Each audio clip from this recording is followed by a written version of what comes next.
Faith and Despondency. Read for by Ellis. The winter wind is loud and wild.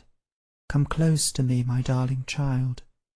Forsake thy books and mateless play, and while the night is gathering grey, we'll talk its pensive hours away. Yea, nay, round our sheltered hall November's gusts unheeded call.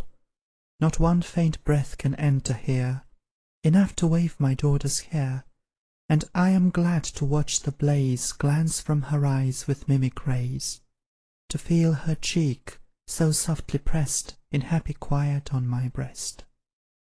But yet even this tranquillity brings bitter, restless thoughts in me, and in the red fire's cheerful glow I think of deep glens blocked with snow. I dream of moor and misty hill, where evening closes dark and chill.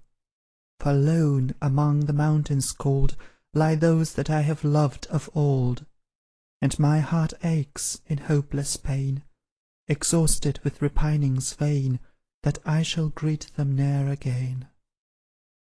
Father, in early infancy, when you were far beyond the sea, such thoughts were tyrants over me. I often sat for hours together, through the long nights of angry weather, raised on my pillow to descry the dim moon struggling in the sky, or with strained ear to catch the shock of rock with wave and wave with rock.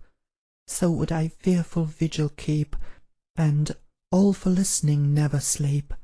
But this world's life has much to dread, not so, my father, with the dead. Oh, not for them should we despair. The grave is drear, but they're not there. Their dust is mingled with the sod, their happy souls are gone to God. You told me this, and yet you sigh, and murmur that your friends must die. Oh, my dear father, tell me why? For if your former words were true, how useless would such sorrow be?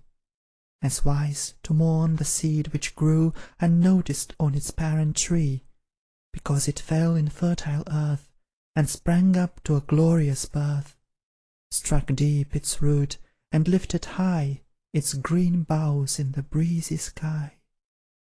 But I'll not fear, I will not weep, for those whose bodies rest in sleep.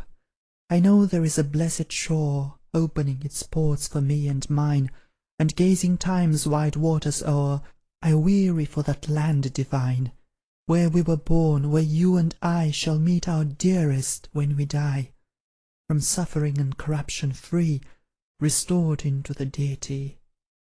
Well hast thou spoken, sweet trustful child, and wiser than thy sire, and worldly tempests raging wild shall strengthen thy desire, thy fervent hope through storm and foam, through wind and ocean's roar, to reach at last the eternal home, the steadfast, changeless shore. Ellis. This recording is in the public domain.